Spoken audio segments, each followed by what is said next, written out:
Welcome to sentences. এখানে আমরা সেন্টেন্সের ক্লাসিফিকেশন, সেন্টেন্সের ট্রান্সফরমেশন এসব শিখব। ঠিক আছে, সেন্টেন্সকে এর পারপোজের উপর ভিত্তি করে 5 ভাগে ক্লাসিফাই করা যায়। This is based on the goal of the sentence. প্রথমত, অ্যাসার্টিভ। অ্যাসার্টিভ বা ডিক্লারেটিভ সেন্টেন্সগুলো সিম্পলি স্টেট করে একটা ফ্যাক্ট অথবা একটা পিস অফ ইনফরমেশন। যেমন, the BBA school has a huge library. এটা সিম্পলি একটা পিস অফ ইনফরমেশন কনভে করছে। সো এটা একটা অ্যাসার্টিভ বা বিবৃতিসূচক বাক্য। Interrogative sentences on the other hand asks a question, যেমন is the finance exam tomorrow, right? Okay. Imperative sentence gives a command or makes a request. এটা ফরবিডও করতে পারে, নিষেধ, আদেশ, উপদেশ এগুলো। যেমন please submit your business assignment. এখানে অনুরোধ প্রকাশ পাচ্ছে। So it makes a request. Exclamatory, এটা একটা স্ট্রং ইমোশন অথবা সারপ্রাইজ এক্সপ্রেস করে, যেমন what a great presentation that was. আর এক্ষেত্রে বাক্যের শেষে একটা এক্সক্লেমেশন মার্ক আবশ্যক। অপটেটিভ, এটা এক্সপ্রেস করে উইশ অর প্রেয়ার, প্রার্থনা অথবা আকাঙ্ক্ষা। May you pass the BBA course with honour. এটা একটা optative example. Okay, classification by structure. এইটা based on how the sentence is built, the number of ideas. এই আইডিয়াসকে আমরা পরবর্তীতে অন্য একটা টার্ম দিয়ে শিখবো, যেটাকে আমরা বলি ক্লজেস। এখানে আমরা আইডিয়া হিসেবেই বলছি। যেমন সিম্পল সেন্টেন্স। সিম্পল সেন্টেন্সের ডেফিনেশন হচ্ছে এখানে একটা কমপ্লিট আইডিয়া থাকে, একটি মাত্র, যেখানে একটা সাবজেক্ট এবং একটাই ভার্ব থাকে। যেমন the student studied finance. Alright, student finance পড়েছে, একটা মাত্র কমপ্লিট আইডিয়া। Compound sentence. কম্পাউন্ডের বাংলা অর্থ কিন্তু যৌগিক বা যৌগ। সো এখানে বোঝা যাচ্ছে যে একই টাইপের দুইটা জিনিস যুক্ত হয়ে কিছু একটা তৈরি করছে, অ্যান্ড দ্যাটস ইট। দুইটা কমপ্লিট আইডিয়াস থাকবে যেগুলো জয়েন করতে হবে এই ধরনের লিঙ্কার্স দিয়ে। And but so the teacher lectured and the students took notes. The teacher lectured, এইটা একটা কমপ্লিট আইডিয়া। এটা ইটসেলফ একটা সেন্টেন্স হিসেবে স্ট্যান্ড আউট করতে পারে যে টিচার লেকচার দিয়েছেন, and the students took notes. অ্যান্ডের পরবর্তী অংশ, স্টুডেন্টরা নোট নিয়েছে, এটাও একটা কমপ্লিট ডিফারেন্ট সেন্টেন্স হিসেবে স্ট্যান্ড আউট করতে পারে। মাঝের যে অ্যান্ড অংশটা আছে, এই অ্যান্ড অংশটা একটা লিঙ্কার হিসেবে দুইটা কমপ্লিটলি ডিফারেন্ট আইডিয়াকে যুক্ত করছে। Alright, complex sentence. কমপ্লেক্সের বাংলা কি? কঠিন, জটিল। এটা একটা জটিল বাক্য। ডেফিনেশন হচ্ছে একটা মেইন আইডিয়া থাকবে এবং এটা একটা এক্সট্রা ডিপেন্ডেন্ট আইডিয়ার সাথে যুক্ত হবে। ডিপেন্ডেন্ট আইডিয়া মানে যেটা একা একা স্ট্যান্ড আউট করতে পারে না, এমন বাক্যের সাথে যুক্ত হবে। এবং সেখানে বিকজ, ইফ, অর, ওয়েন এরকম শব্দ যুক্ত হতে পারে। Example, because he studied hard, he pass the quiz. এখানে হি পাস দ্য কুইজ এটা কিন্তু একাই স্ট্যান্ড আউট করতে পারে, কিন্তু হি স্টাডিড হার্ড এটার পূর্বে বিকজ আছে। বিকজ হি স্টাডিড হার্ড, কারণ সে কঠোরভাবে পড়েছে, সেন্স মেক করে। পরবর্তীতে আকাঙ্ক্ষা জাগে যে বাক্যটা সম্পূর্ণ হলো না। আর বাক্যের সম্পূর্ণ হওয়ার একটা শর্ত হচ্ছে এখানে আকাঙ্ক্ষা থাকা যাবে না। তো এখানে আকাঙ্ক্ষা আছে, তাই এটা একটা কমপ্লিট আইডিয়া না, কমপ্লিট সেন্টেন্সও না। তাই তো, তাই এখানে একটা এই অংশটা এই অংশটা হচ্ছে একটা আনফুলফিলড আইডিয়া, অ্যান্ড এটা একটা ফুলফিলড আইডিয়া। একটা কমপ্লিট আর একটা ইনকমপ্লিট আইডিয়া বিকজের মাধ্যমে অথবা এরকম আরও আনুষঙ্গিক কিছু লিঙ্কার্সের মাধ্যমে যুক্ত হয়ে, এগুলো বেসিক্যালি কনজাংশন, এগুলোর মাধ্যমে কমপ্লেক্স সেন্টেন্সের স্ট্রাকচার গঠন হয়। এরপরে আছে কম্পাউন্ড কমপ্লেক্স সেন্টেন্স। কম্পাউন্ড হচ্ছে যৌগিক, কমপ্লেক্স হচ্ছে জটিল। তার মানে বোঝা যাচ্ছে দুইটারই একটা মিশ্রণ টাইপের কিছু। এবং ঠিক তাই, এখানে দুইটা অ্যাটলিস্ট মেইন আইডিয়াস থাকে আর একটা ডিপেন্ডেন্ট আইডিয়া থাকে। এক্সাম্পল হচ্ছে when the bell rang. When the bell rang, এখানে ওয়েন আছে, বোঝা যাচ্ছে এটা একটা incomplete sense.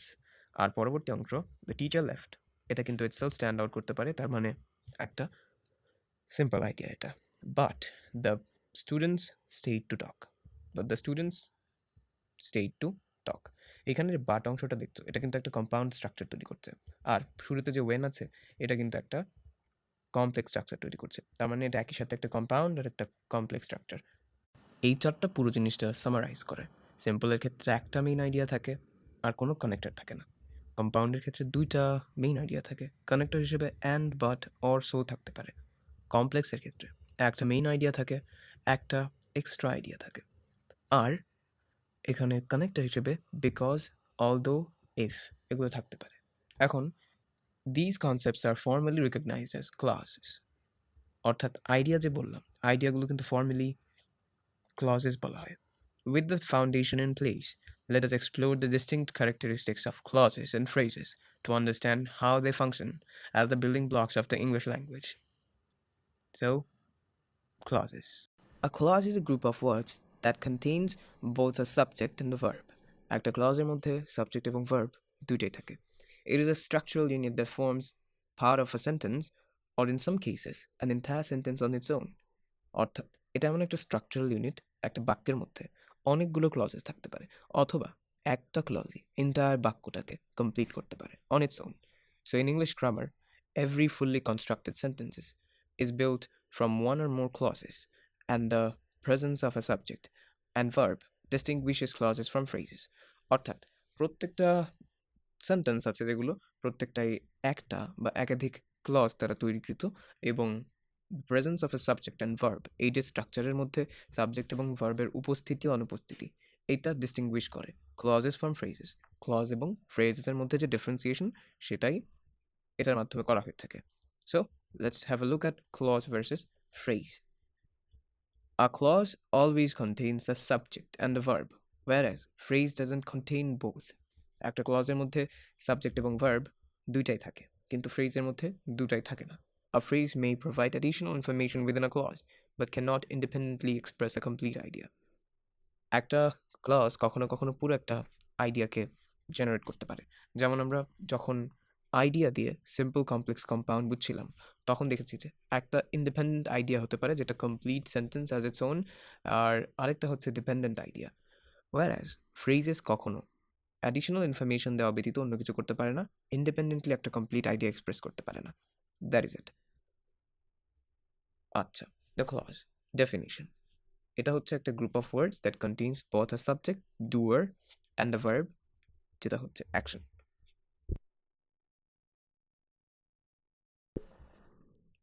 Clauses are categorized into two types. দুই ভাগে ভাগ করা যায়, ইন্ডিপেন্ডেন্ট ক্লজ আর ডিপেন্ডেন্ট বা সাবঅর্ডিনেট ক্লজ। ওকে, একটা ইন্ডিপেন্ডেন্ট ক্লজ কমপ্লিট একটা থট এক্সপ্রেস করে এবং can stand alone as a coherent sentence. Example হচ্ছে the board of directors approved a budget. এখানে সাবজেক্ট হিসেবে বোর্ড আছে এবং ভার্ব হিসেবে অ্যাপ্রুভড আছে, যেটা একটা ক্লজের বৈশিষ্ট্য। এটা একটা ইন্ডিপেন্ডেন্ট ক্লজ কারণ এটা একাই একটা পুরো সেন্টেন্সকে কমপ্লিট করেছে। আর ডিপেন্ডেন্ট বা সাবঅর্ডিনেট ক্লজ কোনগুলো? A dependent clause, also called a subordinate clause, contains a verb and a subject, but cannot stand alone as a sentence because it doesn't express a full thought. এটা পুরো একটা thought express করে না। অসমাপিকা সমাপিকা পড়েছি না ওরকম। It must be attached to an independent clause to make sense and usually begins with a subordinating conjunction or relative pronoun. অর্থাৎ এই ধরনের ক্লজ দিয়ে বাক্যকে সমাপ্ত করতে চাইলে বা সম্পূর্ণ করতে চাইলে এর সাথে আরেকটা ইন্ডিপেন্ডেন্ট ক্লজের প্রয়োজন হয়, এবং এগুলো ইউজুয়ালি সাবঅর্ডিনেটিং কনজাংশন অথবা রিলেটিভ প্রোনাউন দিয়ে শুরু হয়। Example, because the start up lacked initial capital. এই যে বিকজ একটা সাবঅর্ডিনেটিং কনজাংশন এবং এটা দিয়ে বাক্য ইনিশিয়েটেড হয়েছে। আর because the start up lacked initial capital, এটা কিন্তু আকাঙ্ক্ষা রেখে যাচ্ছে। আগেই বলেছিলাম যে আইডিয়া আকাঙ্ক্ষা রেখে দিবে যে পরবর্তীতে কি হচ্ছে, কি হলো, স্টার্ট আপের যে ইনিশিয়াল ক্যাপিটাল ল্যাক হলো এটার কারণে কি হলো সেটা তো জানতে ইচ্ছা হচ্ছে, তার মানে আকাঙ্ক্ষা আছে। আকাঙ্ক্ষা একটা সম্পূর্ণ বাক্য নির্দেশ করে না, যদিও এখানে সাবজেক্ট হিসেবে স্টার্ট আপ এবং ভার্ব হিসেবে ল্যাকড রয়েছে। ওকে, স্ট্রাকচারাল লজিক। একটা কমপ্লিট সেন্টেন্স গঠন করার জন্য ইন্ডিপেন্ডেন্ট ক্লজের প্রয়োজন আছে এবং ডিপেন্ডেন্ট ক্লজ বা ফ্রেজের প্রয়োজন আছে। ডিপেন্ডেন্ট ক্লজেরই একটা ডিফারেন্ট ভার্সন হিসেবে ফ্রেজও থাকতে পারে। ওকে, এখন আমরা যে আইডিয়া দিয়ে শিখেছিলাম সেটাই আমরা এখানে বলতে পারি যে ইন্ডিপেন্ডেন্ট ক্লজের সংখ্যা একটা সিম্পল সেন্টেন্সে একটা থাকে এবং সেখানে কোনো ডিপেন্ডেন্ট ক্লজেস থাকে না। কম্পাউন্ড সেন্টেন্সের ক্ষেত্রেও আমরা যেহেতু সেটাকে যৌগিক বলছি, যৌগিকের ক্ষেত্রে দুইটা সিম্পল সেন্টেন্স নিয়ে একটা কম্পাউন্ড সেন্টেন্স গঠন হবে, যেখানে মাঝখানে একটা কোঅর্ডিনেটিং কনজাংশন থাকতে পারে। কম্পাউন্ডের ক্ষেত্রে দুইটা ইন্ডিপেন্ডেন্ট ক্লজেস থাকে এবং কোনো ডিপেন্ডেন্ট ক্লজেস থাকে না। কমপ্লেক্সের ক্ষেত্রে একটা ইন্ডিপেন্ডেন্ট একটা ডিপেন্ডেন্ট থাকে এবং এখানে সাবঅর্ডিনেটিং কনজাংশন দিয়ে যুক্ত করতে হয়। কমপ্লেক্সের ক্ষেত্রে দুইটা মিনিমাম ইন্ডিপেন্ডেন্ট আইডিয়াসের প্রয়োজন হয় বা ইন্ডিপেন্ডেন্ট ক্লজেসের প্রয়োজন হয় এবং ডিপেন্ডেন্ট ক্লজও একটা লাগে। Types of dependent clauses. Dependent clauses are classified according to their function in the sentence. প্রথমেই আছে noun clause. A noun clause functions as a noun within the sentence. It can act as a subject, object, or complement. Noun clauses often begin with words such as what, that, who, how, and whether, etc. Example: what you said surprised everyone. এইখানে what you said এই পার্টটা হচ্ছে একটা noun clause এবং সেটা subject হিসেবে act করছে। আবার adjective clause এইটা একটা relative clause. An adjective clause modifies a noun or pronoun, much like an adjective. It usually begins with relative pronouns such as who, whom, whose, which, or that, and sometimes relative adverbs like where, when, or why. Adjective clauses must be attached to the noun they describe. Example: the book that I borrowed was excellent. এই যে the book এটা একটা noun এবং একে modify করছে that I borrowed এইটা the book-এর একটা description দিচ্ছে, সো এটা একটা adjective clause হিসেবে কাজ করছে এবং that হচ্ছে একটা relative pronoun আর এই relative pronounটা adjective clause-কে initiate করে। এরপরে আছে adverbial clause. Adverbial clause একটা adverb-এর মতো act করে. An adverbial clause functions like an adverb modifying verb, adjective, or another adverb. It provides information about time, place, reason, condition, manner, or purpose. Adverbial clauses usually begin with subordinating conjunctions such as because, when, if, although, since, until, etc. যেখানে adjective clause শুরু হতো relative pronoun বা relative adverb দিয়ে, adverbial clauseগুলো শুরু হয় subordinating conjunction দিয়ে, যেমন because, when, if, although, since, until, এবং এরা একটা adverb-এর মতো act করে, which says যে adjective অন্য একটা adverb বা একটা verb-কে এটা modify করতে পারে। এক্সাম্পল হচ্ছে when the test ended we relaxed, এইটা একটা পোর্শন। আর এইখানে when the test ended, right, when the test ended এই পোর্শনটা একটা adverbial clause হিসেবে কাজ করছে। এটা we relaxed এর টাইম সম্পর্কে বলছে এবং টাইম সম্পর্কে ইনফরমেশন দিলে সেটা একটা adverbial clause হিসেবে গণ্য হবে। If it rains we will cancel the picnic. We will cancel the picnic on condition কি কন্ডিশনে? If it rains. So এটা একটা adverbial clause. Let's now talk about voice, degree of comparison, and conversions. Voice. Well, see, ভয়েসকে আমরা একটা narrating style বলতে পারি। Primarily দুই ধরনের হয়ে থাকে, অ্যাক্টিভ আর প্যাসিভ। অ্যান্ড এইখানে মূলত এটা একটা রিলেশনশিপ নির্দেশ করে অ্যাকশন আর পারফর্মার বা রিসিভারের মধ্যে। মোর স্পেসিফিক্যালি বলতে গেলে সাবজেক্ট এবং ভার্বের মধ্যকার একটা রিলেশনশিপ নির্দেশ করে ভয়েস। বাংলায় বলা হয় বাচ্য। প্রাইমারিলি দুই টাইপ, অ্যাক্টিভ আর প্যাসিভ। আর এই যে পার্থক্যটা, এটা কিভাবে করা হয়? এটা করা হয় বেসড অন সাবজেক্টটা কি পারফর্মার নাকি receiver. Let's see. Active voice, এটার style of writing is direct, clear and professional. যে কোনো সেন্টেন্স বা স্টেটমেন্ট যদি খুবই ডিরেক্ট মনে হয় তাহলে সেটা active voice most definitely. In the active voice the subject of the sentence performs the action, receiver না, পারফর্মার। এখন সেন্টেন্সের স্ট্রাকচারাল যে ফর্মুলাটা আছে সেটা হচ্ছে subject plus verb plus object, and active voice directly সেটা ফলো করে। যেমন the manager approve the budget, এখানে সাবজেক্ট হিসেবে দ্য ম্যানেজার আছে, যে হচ্ছে ডুয়ার, আর অ্যাপ্রুভড হচ্ছে action, the budget is the receiver. Passive voice, on the other hand, emphasizes on the receiver of action. এখানে সাবজেক্ট হচ্ছে receiver of action. The focus shifts from who did the action to what was affected by it. প্রথমত আমরা active ভয়েসের ক্ষেত্রে দেখেছি যে পারফর্মারের উপরে বেশি এমফাসিস দেওয়া হয়, কিন্তু এখানে কোর ফোকাসটা থাকে যে অ্যাকশনটা কাকে অ্যাফেক্ট করেছে। এবং এটার যে স্ট্রাকচার আছে সেটা হচ্ছে প্রথমত অবজেক্ট, তারপরে একটা টু বি, অ্যান্ড তারপর পাস্ট পার্টিসিপল, বাই, সাবজেক্ট। সবসময় যে বাই হবে তা না, অনেক ক্ষেত্রে বাই ছাড়া অন্য কিছু হতে পারে। যেমন আমরা বলেছিলাম the manager approve the budget, এখানে রিসিভার ছিল দ্য বাজেট, এখন সেইটাই এখানকার সাবজেক্ট হয়ে যাবে, সো হবে দ্য বাজেট। এবং টু বি এখানে অ্যাপ্রুভ ছিল, টেন্সের কিন্তু সামঞ্জস্য রক্ষা করতে হবে। অ্যাপ্রুভডে আমরা একটা পাস্ট টেন্সের উপস্থিতি দেখতে পাচ্ছি, তাই এখানে দ্য বাজেট এবং তার সাথে একটা টু বি, সেই বিটা ছিল হচ্ছে ওয়াজ, দ্য বাজেট ওয়াজ।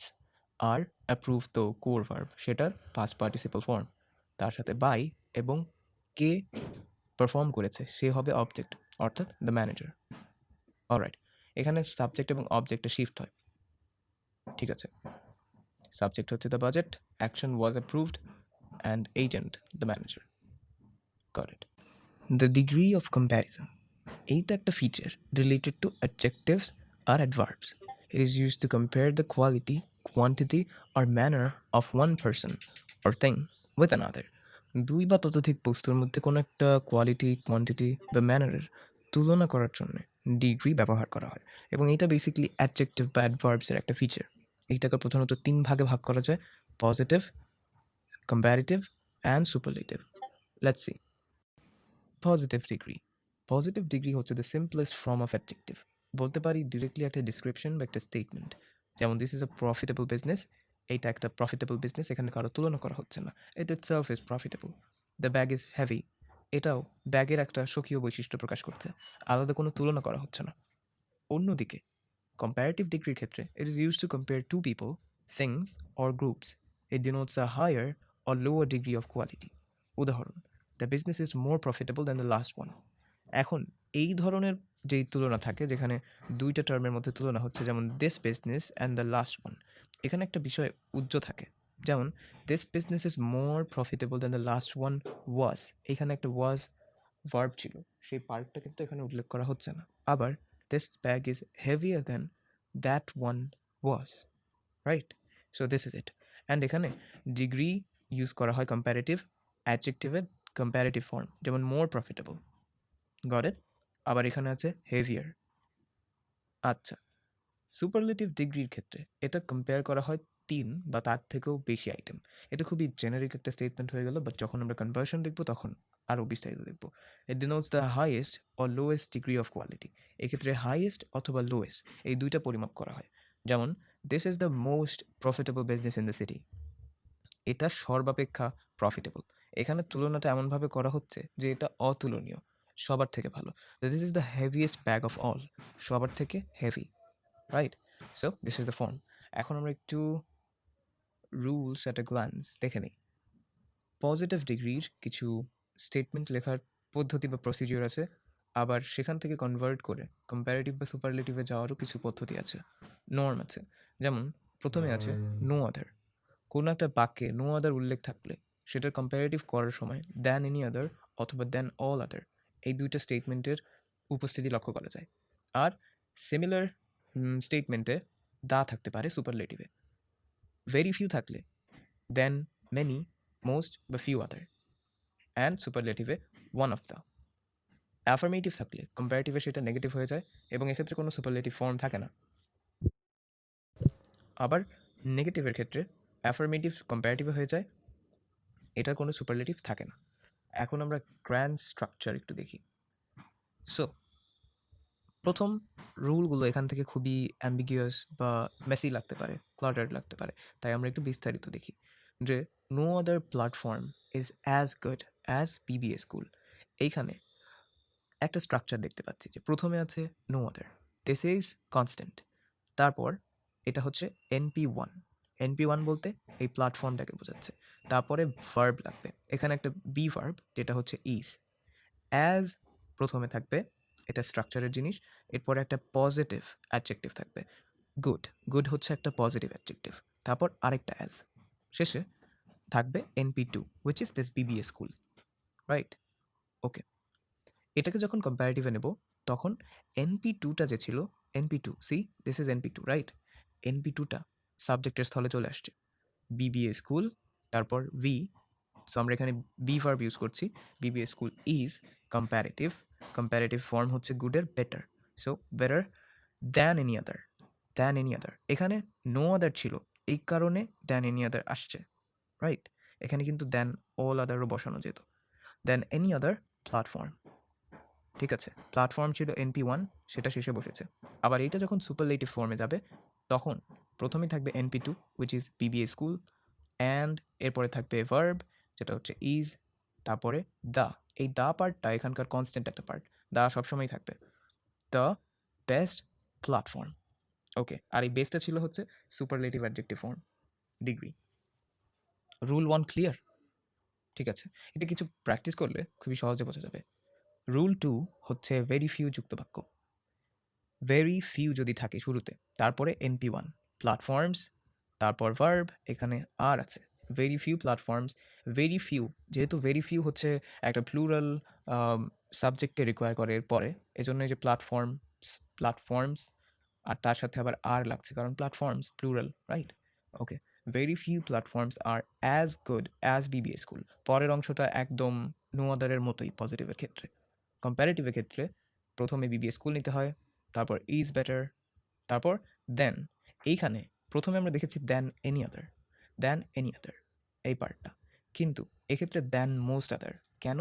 কারণ ভেরি ফিউ বলতে আসলে বোঝাচ্ছে যে খুবই কম প্ল্যাটফর্ম আছে যেগুলো বিবি স্কুলের মতো ভালো। তাই কিছু তো আছে, তাই না? তো কিছু যেগুলো আছে সেগুলোর ব্যাপারেই বলা হচ্ছে যে বিবি school is better than most other platforms, বেশিরভাগের থেকে ভালো। অ্যান্ড তারপরে সুপারলেটিভ ফর্মে similar, BBA school is one of the best platform. দুইটা আইটেমের মধ্যে যখন কম্প্যারিজন হয় তখন আমরা রুল 3 এবং রুল 4 ইউজ করি, অর্থাৎ অ্যাফার্মেটিভ এবং নেগেটিভ স্ট্রাকচার। আর এক্ষেত্রে কোনো সুপারলেটিভ থাকে না। রুল 3, যখন পজিটিভ অ্যাফার্মেটিভ থাকবে তখন সেটাকে কম্প্যারেটিভে নেগেটিভে নিতে হবে। যেমন he is as strong as lion, সে সিংহের মতোই শক্তিশালী। এটা যথাক্রমে একটা NP1 আর NP2, এদের কিন্তু স্থল পরিবর্তন করতে হবে। আ লায়ন সামনে চলে আসলো, a lion is not stronger than him, a lion is not stronger than him. এখন এই স্টেটমেন্টটাকে আরেকভাবে লেখা যেত, a lion is not weaker than him, অর্থাৎ এই স্ট্রঙ্গারের পজিশনে আমরা একটা অপোজিট ওয়ার্ড দিয়ে রিপ্লেস করেছি, সেটাও কিন্তু কম্প্যারেটিভ স্ট্রাকচারেই থাকছে। রুল 4, পজিটিভে যদি নেগেটিভ থাকে কম্প্যারেটিভে সেটা অ্যাফার্মেটিভ হয়ে যায়। যেমন tea is not as cold as water, এখানে নট আছে, so is a negative statement. এটা বলছে যে চা পানির মতো ঠান্ডা না। এখন এটা যদি কম্প্যারেটিভে নেই, আমাদের নট বা নেগেটিভ সেন্সটাকে সরিয়ে ফেলতে হবে, বলতে হবে ওয়াটার ইজ কোল্ডার দ্যান টি। NP2টা সামনে নিয়েছি। আমরা সেন্টেন্সেসের একদম শেষ পর্যায়ে চলে এসেছি। এখন আমরা 10 মিনিট স্কুলের নোটস অ্যান্ড গাইড সেকশন থেকে ট্রান্সফরমেশন অফ সেন্টেন্সের কিছু ম্যাজিক রুলস অ্যান্ড এক্সাম্পলস সম্বলিত একটা কম্পাইলেশন দেখব।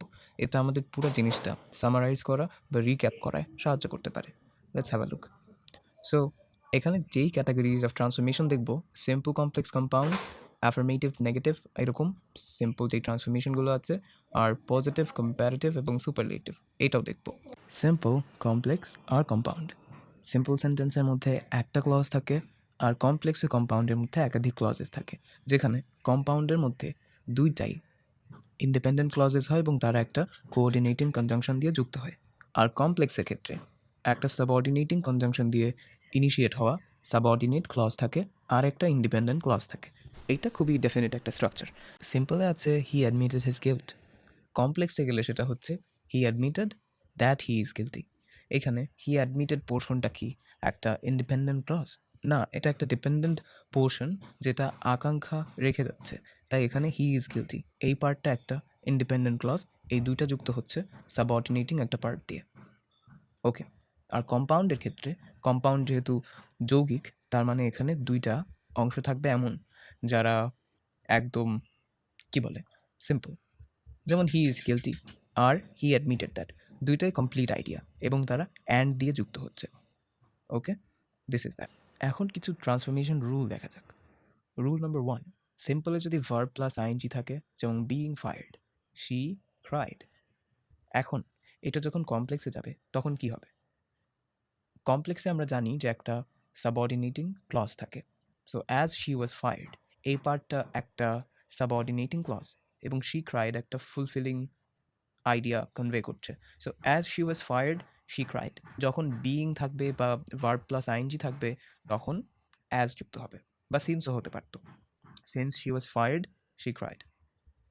আর এটাকে যখন কম্পাউন্ডে নেওয়া হবে তখন অ্যান্ড দিয়ে দুইটা কমপ্লিট আইডিয়াকে যুক্ত করতে হবে, সরি অ্যান্ড সো দিয়ে। যেমন she was fired and so she cried, right? Okay, rule number 2 plus non finite verb, যেমন he came to meet me, he came to meet me. To meet এটা কিন্তু একটা infinitive structure তৈরি করছে, আর এই infinitive structure থেকে কমপ্লেক্সে যেতে চাইলে তখন সো দ্যাট ইউজ করতে হয়। যেমন he came so that he could meet me, he came so that he could meet me. And অথবা অর, এটা একটা কম্পাউন্ড স্ট্রাকচার, তখন অ্যান্ড অথবা অর ইউজ করতে হয়। যেমন he came and he meet me, এখানে হিটা উজ্জ্ব একটা অংশ, এই হিটা যদি বাদও দেওয়া হয় তাহলেও সেটা সঠিক সেন্টেন্সের একটা স্ট্রাকচার হবে, হি কেম অ্যান্ড মিট মি। কিন্তু এটা নিয়ে অনেক সময় প্যারালেলিজমের প্রবলেম হতে পারে। এখানে যদিও ঠিক আছে, আমরা ফুল কোর্সে প্যারালেলিজম সম্পর্কে জানব। Okay, rule number 3, in spite of and despite. In spite of being healthy, he is lazy. এই স্ট্রাকচারটা নিয়ে অনেক সময় গোল পেকে যায়। ইন স্পাইট অফ ইউজ হয়, কিন্তু ডিসপাইটের সাথে কিন্তু কোনো অফ নেই। Not despite of being healthy, despite being healthy. এই অফটা কিন্তু ডিসপাইটের ক্ষেত্রে থাকে না। In spite of being healthy, he is lazy. এখানে in spite of being healthy, he is lazy, এটা যখন কমপ্লেক্স স্ট্রাকচারে যাবে তখন দো বা অল দো ইউজ হবে। যেমন দো হি is healthy, he is lazy. এখানে দো হি ইজ হেলদি, এই পার্টটা হচ্ছে একটা ডিপেন্ডেন্ট ক্লজ। আর এটা যখন কম্পাউন্ডে যাবে তখন বাট ইউজ হবে। যেমন he is healthy but lazy. Okay, rule number 4, enough বা হচ্ছে টু টু। এই টু টু কী জিনিস দেখা যায়? She was too tired to move. Too এর পরে একটা পাস্ট পার্টিসিপল লাগছে, যেটা আসলে অবস্থা বোঝাচ্ছে। She was too tired to move, সে এতই টায়ার্ড ছিল যে সে মুভ অব্দি করতে পারছিল না। যখন এটা আমরা কমপ্লেক্স স্ট্রাকচারে নিচ্ছি তখন এটাকে নেগেটিভে নিতে হয়। যেমন শি ওয়াজ সো উইক, সে এত উইক ছিল that she couldn't move, say move করতেও পারছিল না। এখানে প্রথমে দুইটাই পজিটিভ একটা অংশ হিসেবে ছিল, আর এখন একটা নেগেটিভ পোর্শন চলে এসেছে। ঠিক আছে, কম্পাউন্ডে যখন যাবে তখন ভেরি আর অ্যান্ড। যেমন she was very weak and she couldn't move. যেহেতু আইবিএতে এমসিকিউ স্টাইলে প্রশ্ন হবে, তাই দেখেই আসলে বোঝা সম্ভব হবে। রুলস আসলে মুখস্থ করার কিছু না, যাতে আইডেন্টিফাই করতে পারো সেটা আর কি। তারপর without, without working hard you will fail. Okay, এটাকে যখন কমপ্লেক্সে নেওয়া হবে ইফ অথবা ইন কেস দিতে পারো। যেমন if you don't work hard you will fail, certainly. অথবা in case you don't work hard you will fail, both are fine. কম্পাউন্ডের ক্ষেত্রে অর ইউজ হয়, যেমন work hard or you will fail. কঠোর পরিশ্রম করো নয়তো তুমি ফেল করবে। রুল নাম্বার 6, এখানে সিম্পলে অ্যাডজেক্টিভ থাকে, যেমন ইট was a nice dress. And কমপ্লেক্সে গেলে দ্যাট বা হুইচ দিয়ে সেটা আরেকটু ডেফিনেটিভ করা হয়। যেমন ইট ওয়াজ আ ড্রেস, এটা একটা dress, that was nice, right? আমরা জানি যে কমপ্লেক্স স্ট্রাকচারে একটা সাবঅর্ডিনেটিং কনজাংশন দিয়ে ইনিশিয়েট করতে হয়। সো এখানে দ্যাট হচ্ছে সেই কনজাংশনটা। It was a dress that was nice. Okay, কম্পাউন্ডের ক্ষেত্রে কোঅর্ডিনেটিং কনজাংশন লাগে। It was a dress and it was nice. ঠিক আছে, it was a dress and it was nice, both are independent clauses. এবার affirmative to নেগেটিভের transformation দেখা যাক। আমি এখানে রুল পড়বো না, আসলে রুলগুলো একসাথে পড়লে সেটা খুবই কনফিউজিং মনে হবে। এর থেকে আমি তোমাকে এক্সাম্পল দেখাবো, তুমি বুঝতে পারবে। It was only a dress, only, ওনলির পরিবর্তে নাথিং বাট বসে হচ্ছে বস্তুর ক্ষেত্রে, কিন্তু যদি এটা একটা ব্যক্তির ক্ষেত্রে ইউজ হতো তখন নন বাট হতে পারতো। আচ্ছা, it was only a dress, it was nothing but a dress. আবার I have a few friends, এখানে আ ফিউ আছে না, I have a few friends. So few মানে কি? স্বল্প। আর আমি যদি এটা নেগেটিভ ফর্মে সেম জিনিসটাই বলতে চাই তাহলে I do not have many friends, I do not have many friends. Few এর এক্স্যাক্ট অপোজিট হচ্ছে মেনি, তাই আর সাথে একটা নেগেটিভ সেন্স জুড়ে দিচ্ছি, I do not have many friends. Okay, he is bound to or must give me thanks, he must give me thanks. এখন এইটার যখন আমরা নেগেটিভ করতে চাইবো তখন কি বলবো? He can not but give me thanks. আর যখন এই ক্যান নট বাটের পরিবর্তে আমরা ক্যান নট হেল্প ইউজ করতে চাই তখন এই ভার্বটার সাথে আইএনজি যুক্ত হবে। He can not help giving me thanks, আর এক্ষেত্রে কিন্তু বাট লেখা যাবে না। He can not help giving me thanks অথবা he can not but give me thanks. আবার both Karim and Kamal can do the work, Karim এবং কামাল উভয়ই কাজটা করতে পারে। এটার নেগেটিভ স্ট্রাকচারটা খুবই popular. Not only Karim but also Kamal can do the work. Easy. Every mother loves her child, there is no mother but loves her child. অথবা no mother hates her child. এখানে নোটা যখন ইউজ করছি তখন বাক্যর যেই ভার্ব আছে সেটার বিপরীত শব্দটা লাগবে, অর্থাৎ লাভস এখানে হেটস। অ্যাফার্মেটিভে যদি অলওয়েজ থাকে, I will always remember you, অলওয়েজের ঠিক উল্টো লাগবে নেভার, নেভার ইউজ করলে রিমেম্বারেরও উল্টো লাগবে forget, I will never forget you. ঠিক আছে, rule number 7, as soon as. As soon as he entered the room I left. এক্ষেত্রে আমরা দেখতে পাচ্ছি একটা কাজ আগে ঘটেছে, পরবর্তীতে আরেকটা ঘটেছে, একটা কন্ডিশনের মতো, যে আগে সে রুমে ঢুকেছে এবং পরে আমি বের হয়ে গেছি। যেই মাত্র সে ঢুকলো আমি বের হয়ে গেলাম। এখানে আগে কে কাজটা করলো?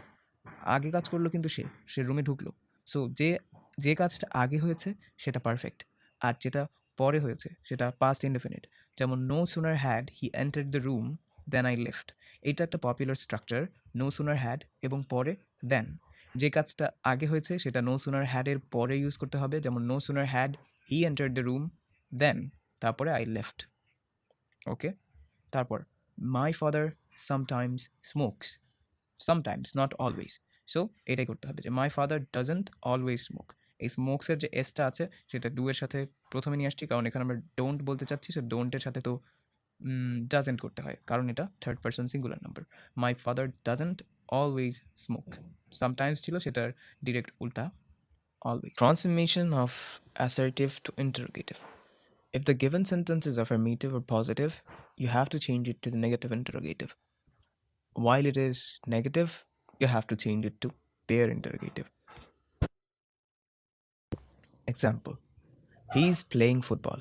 এটা একটা affirmative sentence. যদি এটাকে আমরা interrogative করতে চাই তাহলে আমাদের negative interrogative করতে হবে. So that would be, isn't he playing football? Seemingly is he playing football, এটাও ঠিক মনে হতে পারে, but that's incorrect actually.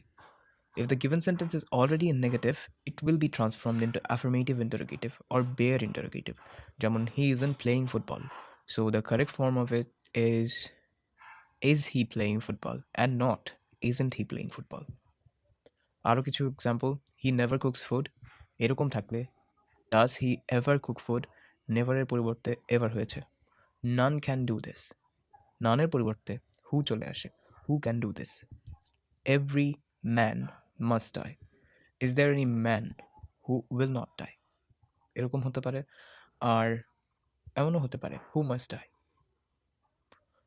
তারপর there is nothing in the box হতে পারে is there anything in the box. Transformation of assertive to exclamatory. If the assertive sentence contains any article যেমন a অথবা an before the adjective এর পূর্বে, its exclamatory sentence will start with what. অর্থাৎ এ বা an থাকলে অ্যাডজেক্টিভের পূর্বে exclamatory sentence শুরু হবে হোয়াট দিয়ে। যেমন ইউ আর এ গ্রেট ফুল, এখানে এ আছে গ্রেটের পূর্বে, একটা অ্যাডজেক্টিভের পূর্বে। এটাকে এক্সক্লেমেটরিতে ট্রান্সফর্ম করলে সেটা হবে what a great fool you are, এবং শেষে একটা এক্সক্লেমেশন মার্ক আবশ্যক। এছাড়া বিভিন্ন জিনিস অ্যাসার্ট করার উপর ভিত্তি করেও কিছু পরিবর্তন আসতে পারে। যেমন যদি উইশ বোঝায় I wish I had so much money, তাহলে এটা এক্সক্লেমেটরিতে ইফ দিয়ে ইনিশিয়েটেড হয়। যেমন if I had so much money, and এখানে একটা এক্সক্লেমেশন মার্ক। আবার অ্যাসার্টিভে যদি রিজয়েস, ডিলাইট বা গ্রিফ বোঝায়, যেমন I regret the man is dead, তাহলে এখানে হুডরে, ব্রাভো, অ্যালাস এগুলো ইউজ হয় রেসপেক্টিভলি। যেমন alas the man is dead, alas use হয় যখন কোনো একটা গ্রিফ বা বেদনা বোঝায় তখন। অ্যাসার্টিভে যদি আই উইশ বলা হয়, এক্সক্লেমেটরিতে ওয়্যার ইউজ হতে পারে ইফের সাথে। যেমন I wish I were a king, if I were a king, এমন হতে পারে। ওকে, ঠিক আছে। আবার অ্যাসার্টিভ থেকে ইম্প্যারেটিভে ট্রান্সফর্ম করতে চাইলে, ইম্প্যারেটিভ বাক্যসমূহ সাধারণত আদেশ, নিষেধ, অনুরোধ এগুলো বোঝায়, তাই সেভাবেই করতে হবে। যেমন you should do your homework, এইখানে শুধু do your homework is fine in imperative, কারণ এটা আদেশ বোঝাতে চাইবে, তাই এখানে প্রথম অংশটুকু উজ্জ্ব হয়ে যাবে। You are requested to come early. Please come early. He drinks coffee. Let him drink coffee. তারপর you shouldn't tell a lie. Do not tell a lie. And finally, degree. এটা আমরা কিছুক্ষণ আগেই শেষ করেছি, বাট আরেকবার দেখা যাক। পজিটিভ টল হলে কম্প্যারেটিভ এবং সুপারলেটিভ রেসপেক্টিভলি টলার আর টলেস্ট হয়। আবার বাকিগুলো পপুলার থাকলে more popular, most popular and stuffs. Rule number 1 যেটা হচ্ছে no other metal is as useful as iron যদি হয়, no other metal is as useful as iron, এখানে অন্য কারোর সাথে তুলনা হচ্ছে না, অতুলনীয়। তাই এটার কম্প্যারেটিভ ফর্মে iron is more useful than any other metal, কারণ এটা তো সর্বাপেক্ষা অতুলনীয় টাইপের কিছু। Iron is the most useful of all the metals. এখানে most useful of all the metals, এবং এটার একটা ডিফারেন্ট এক্সাম্পল আছে, সেটা নিচে দেখছি যে ভেরি ফিউ বয়েজ আর অ্যাজ হাম্বল অ্যাজ জামিল। এখানে কিন্তু জামিল অতুলনীয় কেউ নয়, তার মতো আরও কিছু আছে, ভেরি ফিউ, যদিও তা অল্প, তবে there are. Okay, Jamil is more humble than most other boys. যেহেতু জামিলের মতো আরও কিছু আছে, তাই বেশিরভাগের চেয়ে সে বেশি humble. So more humble than most other, not all other বা এনি আদার, মোস্ট আদার। আর শেষে সুপারলেটিভ ফর্মে নট দি মোস্ট, এটা হবে ওয়ান অফ দ্য মোস্ট, কারণ তার মতো আরও আছে। Jamil is one of the most humble boys.